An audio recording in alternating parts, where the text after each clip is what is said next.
Entonces, la clase pasada hablamos de los recursos básicos de Kubernetes, hablamos de cuáles serían los campos, specs, annotations y metadata, y quedó pendiente hablar de la parte de cómputo de Kubernetes. En específico, había muchas dudas de que era un pod, de que era un deployment, y hoy vamos a tratar eso.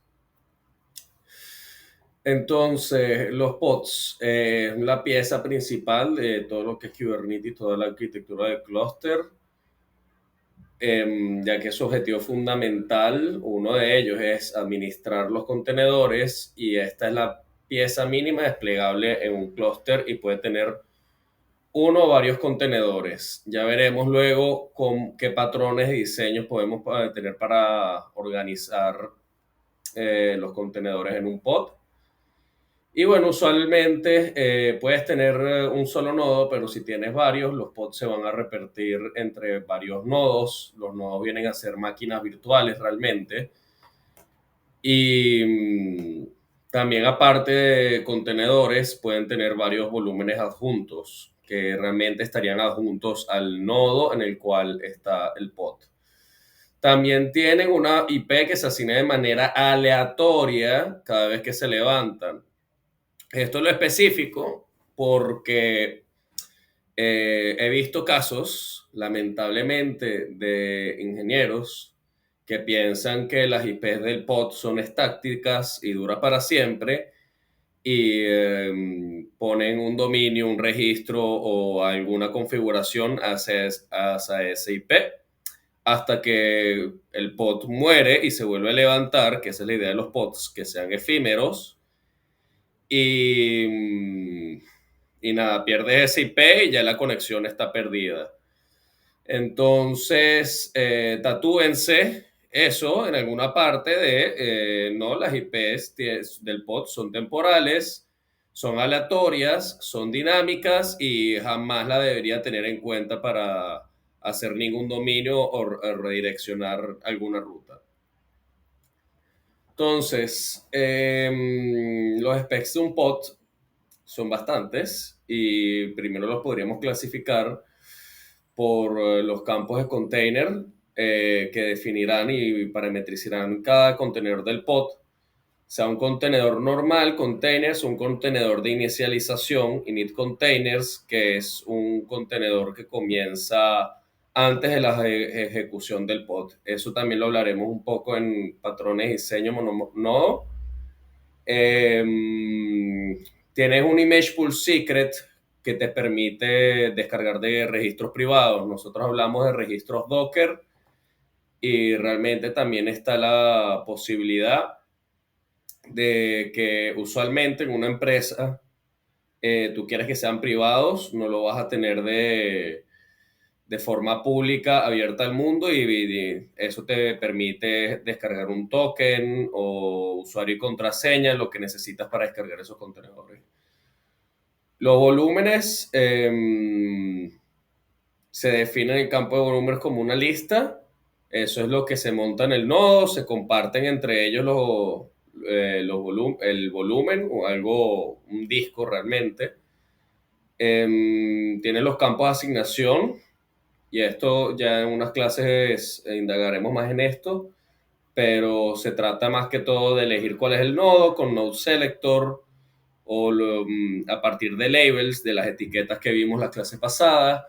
Puedes especificar cuál es el nodo directamente, tipo, bueno, quiero este en específico con node name. Puedes usar affinity tolerations, ya veremos luego de qué se tratan eso, que se trata un poco de la asignación de nodos. ¿Qué tipo de scheduler quieres usar? Nunca he visto un custom scheduler en un clúster de Kubernetes. Habrá gente que sí lo necesite para algún caso, algún use case que necesiten. El runtime puede ser Docker, Containerd, Rocket, el que sea. Usualmente ahorita el estándar suele ser Containerd, el runtime de containers, y la prioridad que tú quieres tener sobre un pod sobre otro. A nivel de asignación en los nodos, ahí tienes dos campos para eso. Y lo del ciclo de vida del pod, que permiten definir si un pod se reinicia después de que finalice con un error. También puedes ajustar el tiempo que debe pasar para que al nivel que cuando tú finalices un pod, cuando tú lo quieras eliminar, en cuánto tiempo se van a eliminar los procesos que tienen adentro, cuánto tiene que esperar. O bueno, si todavía no se ha finalizado, en cuánto se van a eliminar esos procesos. Y nada, también definen la preparación de un pod, eso lo veremos después, pero es súper importante lo que son los readiness, que nos permiten saber si un pod está listo para recibir tráfico o no. También tenemos campos del dominio. Podemos definir hostname, un fully qualified domain, que vendría así como el subdominio donde se encuentra el pod.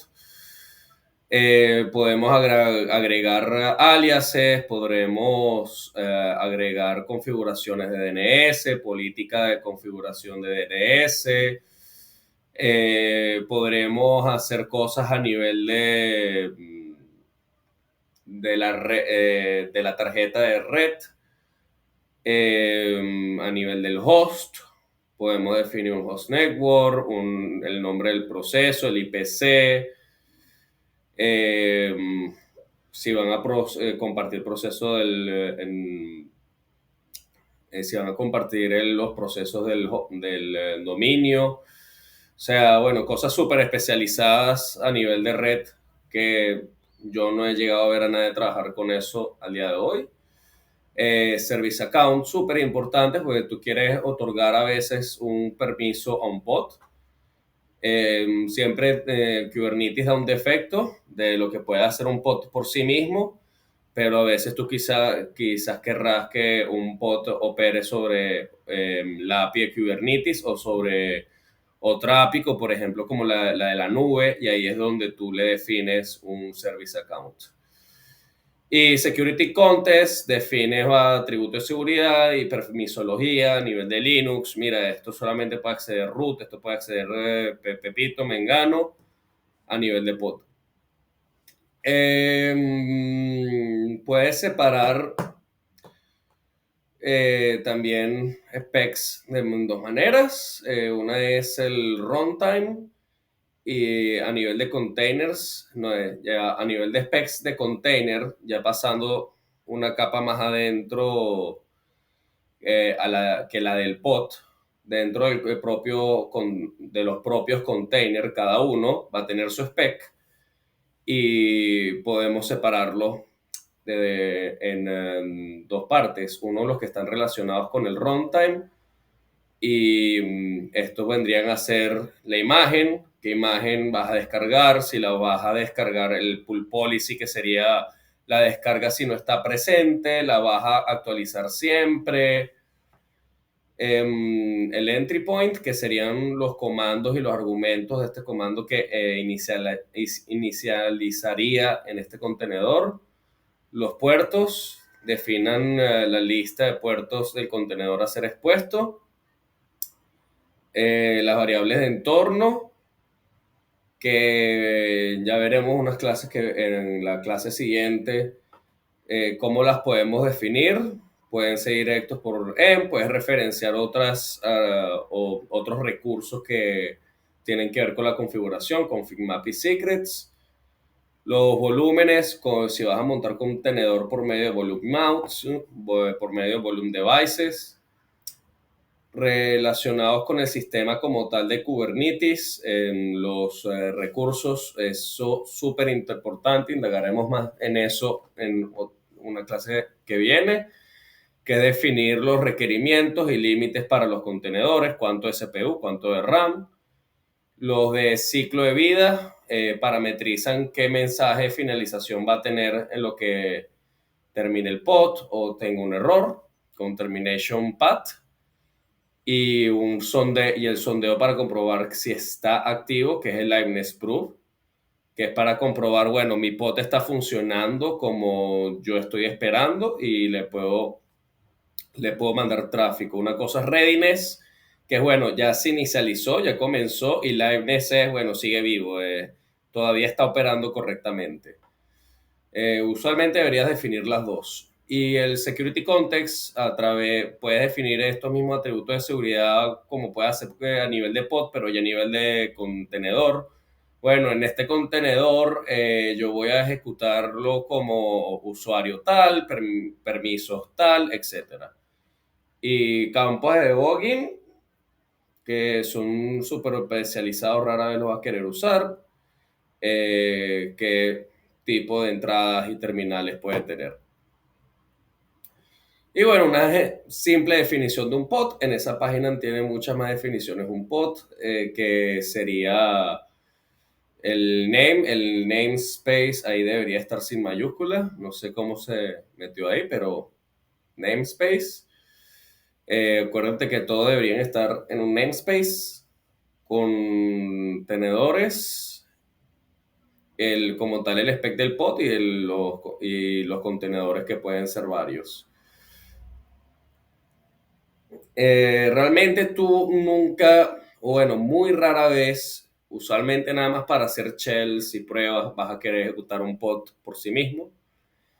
Tú realmente lo que tú quieres a nivel de arquitectura es tener réplicas de un pod, y por lo tanto un pod no se suele desplegar solo individualmente, o no sueles desplegar un conjunto de pods uno por uno. Entonces, usualmente usarás un controlador para ejecutar un pod con unos parámetros específicos. Tienes varios controladores que administran los pods. Que por cierto, a ver si están despiertos, que era un controlador en Kubernetes.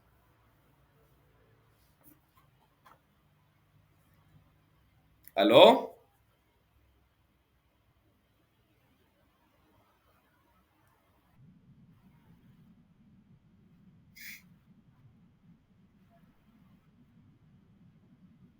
No. O sea, monitoreo no. O sea, por eso hasta el nombre lo dice, pues. Tiene, tiene que saber qué está pasando, pero lo hace por el Estado. Su objetivo no es monitorizar. Nadie lo agarró de la clase pasada.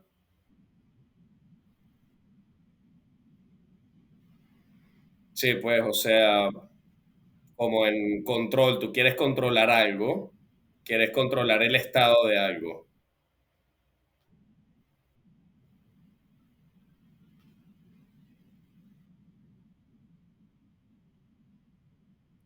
Eso mismo, eso mismo. O sea, lo que tú le quieras definir. Si tú quieres definirle cómo va a estar, cuántas réplicas va a tener, etcétera. Entonces, tienes opciones para eso. Un réplica set asegura que va a haber un número de réplicas ejecutándose en un momento. Un deployment actualiza los replica sets y los pods que administra. Un deployment viene realmente a ser un controlador de un controlador.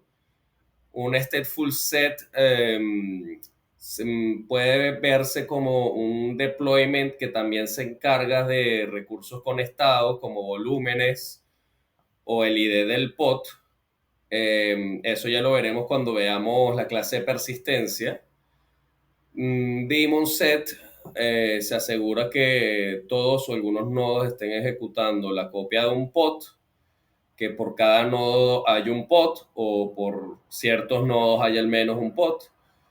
El job comienza y monitorean pods que van a cumplir una tarea en específico. Bueno, manda este correo, sube esto a este bucket, y un cron job controla los jobs, es otro controlador de controlador a partir de un cronograma periódico.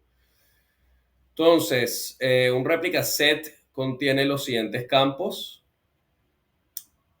tú tienes réplicas, indicas cuántas réplicas de un pod se requiere, un selector que define qué pods quieres que el réplica set administre, un template, em, con eso vas a definir como tal la definición del pod que va a tener el pod cada vez que el controlador detecte una cantidad insuficiente de réplicas y va a montar un nuevo pod y min ready seconds, cuánto va a esperar el controlador antes de que el pod falle,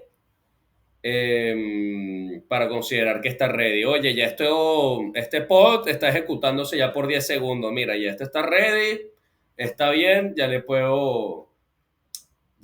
como tal lo puedo considerar parte de la réplica. Entonces, el controlador observa siempre los pods una vez que tengan la etiqueta con el selector. Si tienes casos de que, bueno, si tienes pods con este selector, ajá.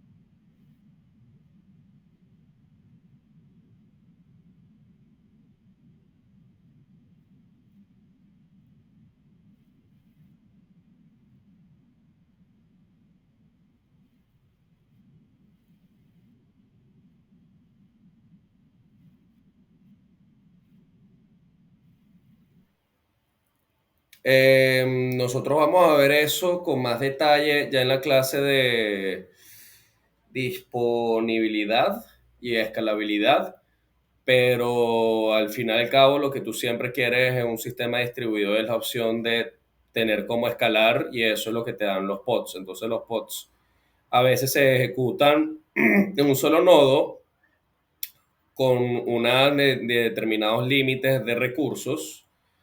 Pueden ser varios en el mismo nodo, pero muchas veces estarán repartidos entre varios nodos. Entonces, si yo tengo 10 millones de usuarios en un pod, se me cae, lógicamente. Si están ahí todos, todo el tráfico se lo estoy mandando a ese pod, va a morir el pod, pero si yo lo logro escalar entre varios nodos, varias máquinas que puedan aguantar esa cantidad de recursos que necesita, vas a poder tener el Service Availability, el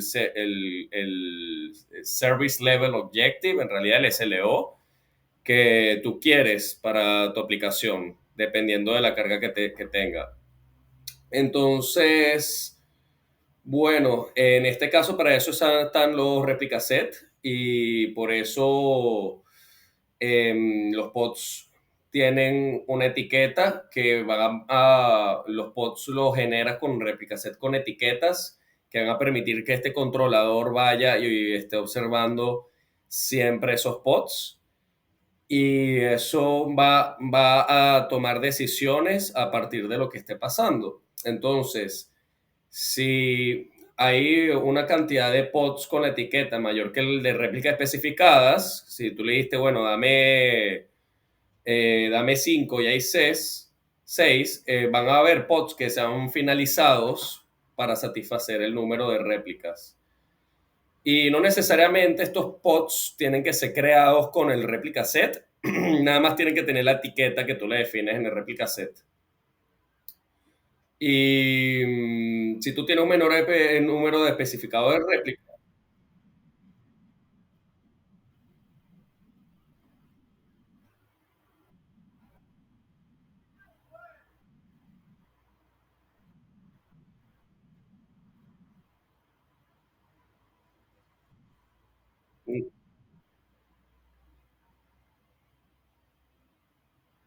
no te escucho nada bien. ¿Aló?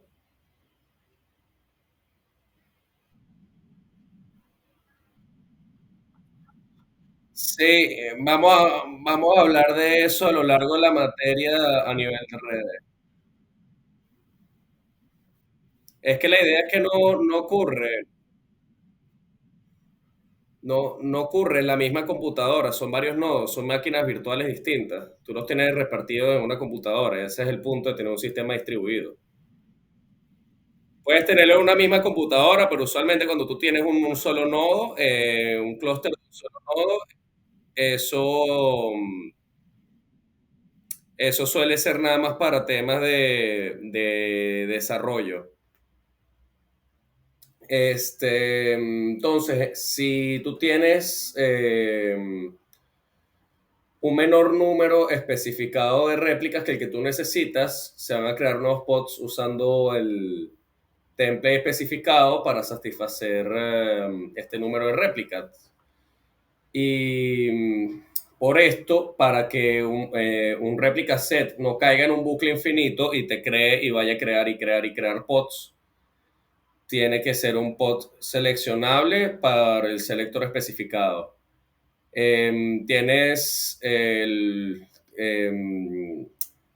tienes que tener siempre que vayas a tener el selector match labels, que es lo que le dice el replica set. Bueno, estos son los que tú vas a agarrar, y template metadata labels, que es la etiqueta del propio pod. Las dos deben ser iguales, o si no, nunca te va a levantar el replica set, no te va a poder levantar ningún pod. Y bueno, tienes limitaciones de los replica sets. Uno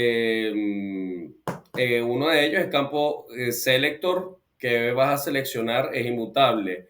Esto quiere decir que al modificar el recurso, para modificar el recurso hay que eliminarlo y volver a crearlo, cosa que nunca es ideal en este mundo, sino poder hacer actualizaciones, hacer versionamiento. Para cambiar el template, un réplica C no tendrá un efecto inmediato, afectará los pods que se crearán después de este cambio, cosa que tampoco es demasiado demasiado demasiado eficiente si tú quieres hacer cambios de las versiones de lo que tú tienes en las versiones de tu software de forma dinámica. Y cambiar el cambio, réplica, inmediatamente va a causar la creación o finalización de los pods, que eso sí es un esperamiento, es un comportamiento deseado, pero que tú quieres tomar en cuenta. Aquí tienes el ejemplo de una réplica set. Como ustedes ven, los labels del propio pod, del template del pod y del selector, el match labels son iguales. Puedes ajustar las réplicas como tú quieras. Y ahí tienes como tal el propio spec del pod, va a ser el mismo que el de los containers. Como tal, ese spec que tú defines en el template y ese metadata es de los pods que vas a crear, no del replica set. Sin embargo, suele ser muy raro que vayan a tener que desplegar un replica set en vez de un deployment por las limitaciones de las que hemos hablado. Y para eso solemos tener un deployment que contiene las réplicas del bot que se requiere, el selector que hace lo mismo que el replica set, pero en este caso sí lo podrías cambiar. Tienes el template para crear pods nuevos cuando hay una cantidad insuficiente de réplica, lo mismo que tenías antes el min ready second, pero hay algo aquí diferente, que es la estrategia para implementar cuando se cambian las réplicas de réplica set que se encuentra activo y se busca modificar. Que viene a ser realmente que estás controlando los réplica set y tú vas cambiando las versiones de ellos a partir de esta estrategia. Y eso es la diferencia que hace el deployment y la razón por la que no la usamos, porque nos permite hacer versionamiento. Entonces tiene Revision History Limits, que es el número de versiones de réplica sets previas para mantener para un uso futuro. Poder hacer rollback a ese número de versiones que, bueno, esta versión no me funcionó, voy a irme a una versión previa que sí me estaba funcionando o que era ideal por X o Y razón. Tienes un campo que indica si el deployment como tal está activo o no, o sea, está realizando el versionamiento o solo están ahí las réplicas de los replica sets. Y tienes el progress deadline seconds, que es cuánto tiempo se permite tener para realizar este cambio. Entonces, en este caso, en vez de pods, se observan los replica sets que tengan el selector especificado. Y si tú tienes un replica set con un template que existe, va a ser que va a actualizar este replica set con el número de réplicas de los pods, no de los propios replica sets, de los pods que vayas a querer tener, y va a ser usando una estrategia de despliegue especificada en Strategy para actualizar estas réplicas, que ya hablaremos de eso. Y el min ready seconds especificado de, mira, en cuánto tiempo debería estar listo para tomarlo en cuenta con una réplica. Y si no existe, va a crear un réplica con el template especificado, va a crear un réplica set nuevo con especificaciones de, bueno, qué réplica, qué selector, qué template vas a usar y el min ready seconds. Y si en el caso de que, en estos casos, si cuando no coincidan con el especificado, los réplicas sets que no coinciden van a tener réplicas igual a cero, usando la misma estrategia de despliegue de la que hemos hablado. Entonces, en este caso sigue siendo el selector inmutable, pero como tal para réplica set. El template de un deployment, al cambiar el template de un deployment, si va a pasar algo diferente y vas a tener que, si no existe un réplica set con el selector y template especificado, va a crear un nuevo réplica set en ese momento. Y si existe un réplica set con el selector y template especificado, va a activar su actualización con un número de réplicas especificado usando el strategy especificado. O sea que tú vas a poder cambiar como tal la definición del réplica set on the go, que eso era lo que se estaba buscando, de poder cambiar el template y que suceda algo en ese momento. Y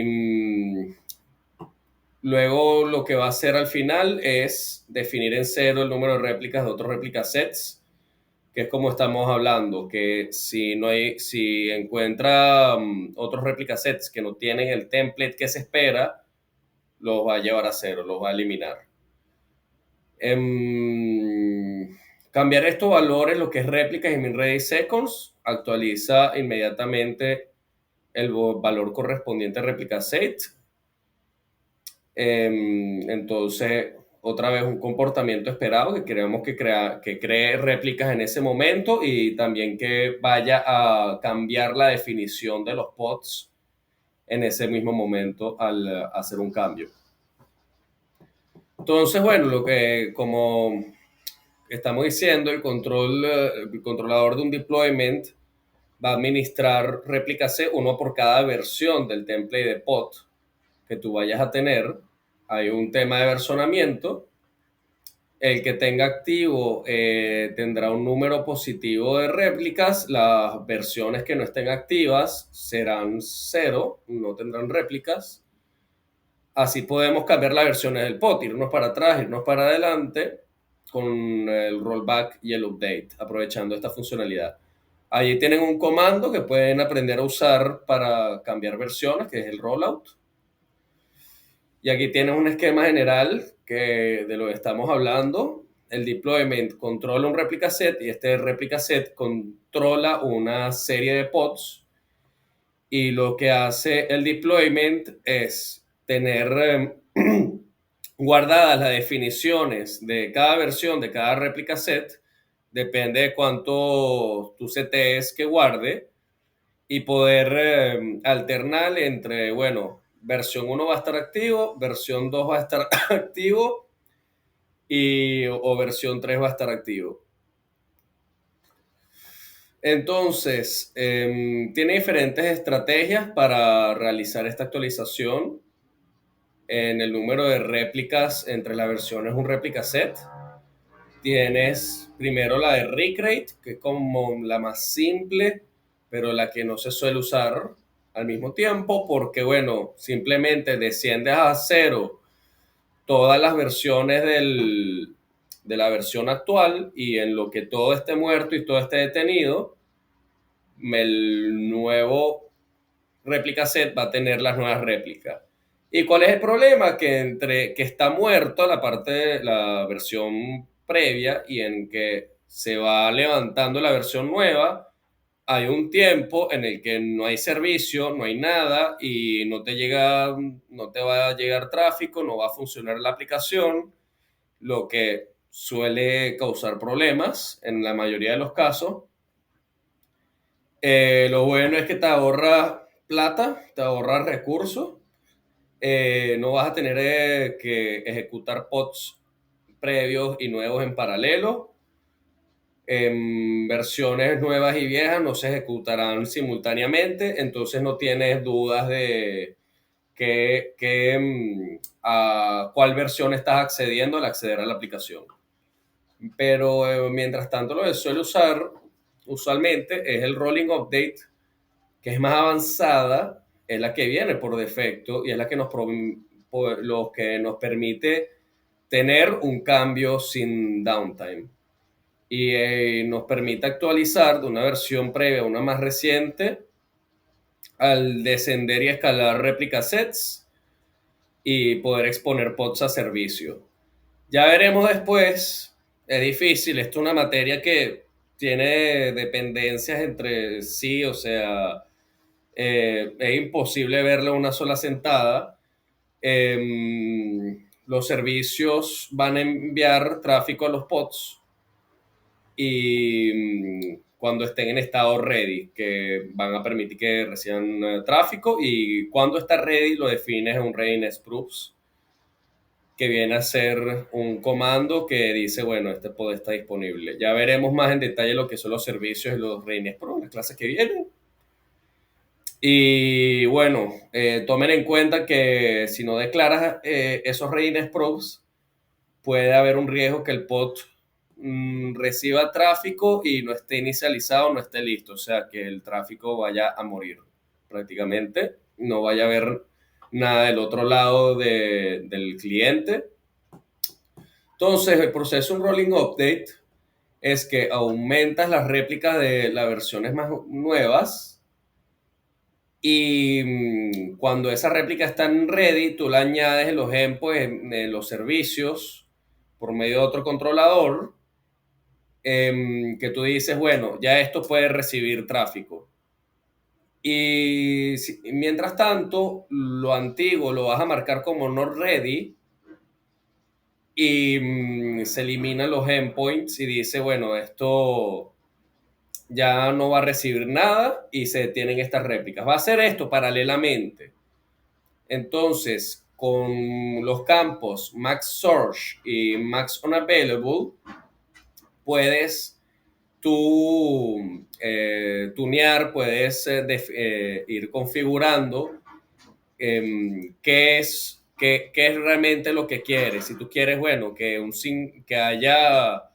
se dupliquen primero los pods y que luego vayan poco a poco a cambiar los servicios, o que bueno, que vaya a montarse un pod y luego el otro servicio uno por uno van cayendo. O sea, todo depende mucho de la aplicación y de lo que necesites, cómo tú quieres llevar este proceso de eliminar viejas versiones y crear las nuevas. Y aquí está el ejemplo de la definición de un deployment. Tienes varios containers, como el init. Eso como tal la definición del pod. El template spec, que sería ver la definición del pod. Tienes los selectors, al igual que el replica set, y tienes los labels. O sea, curiosamente esto no tiene justo lo que sería útil ver, este ejemplo, que sería el strategy, pero por defecto suele ser el de rollout, no suele ser el de recreate. Y así, usualmente, ustedes deberían crear servicios, microservicios en Kubernetes a partir de crear un deployment, no creando un replica set y mucho menos creando un pod, porque un pod puedes crear solo uno. ¿Pregunta hasta ahora? ¿No? Seguimos. Tienes el controlador del job que vas a ejecutar como tal algo concreto. Bueno, este pod va a tener esta tarea y un número específico va a finalizar exitosamente. Y nada, usualmente quieres ejecutar un pod hasta su finalización. En el caso más simple, solo uno y una tarea y luego el propio pod. Y para eso vas a declarar un template del pod que quieres ejecutar y luego el controlador del job va a iniciar el pod con el template. Cuando el pod finaliza exitosamente, todos los contenedores finalizan con código de estado igual a 0, que ese es el estándar que tú tienes en Linux para decir, mira, esto terminó bien. El job lo marcas como completed. Si sucede un error, va a reiniciar este pod hasta que finalice exitosamente o hasta que un número de errores suceda. Por eso suele definir un backoff limit para decir, bueno, ya de 10 errores, olvídalo, esto fracasó, olvídate de este job. Y si tú quieres ejecutar varios pods hasta que uno termine exitosamente, defines el número de pods con paralelism, o sea, para definir el paralelismo de la tarea. Y y no defines el número de finalizaciones en completions, pues solamente quieres una. Te interesa ejecutar 5 pods y que alguno en algún momento vaya a cumplir la tarea. Entonces ejecuta este número de pods en paralelo hasta que uno tenga éxito. Los pods que fallen van a ser reemplazados por otros pods, se van a ir levantando hasta que haya un pod que finalice con éxito y bueno, va a esperar que los demás finalicen con o sin éxito. Pueden que los demás finalicen haciendo la misma tarea y la logren y puede que no y mueran igual. Y luego va a marcar el job como exitoso o completed. Y si se quiere ejecutar varios pods y que hayan varias finalizaciones exitosas, se define el parallelism y se define las completions.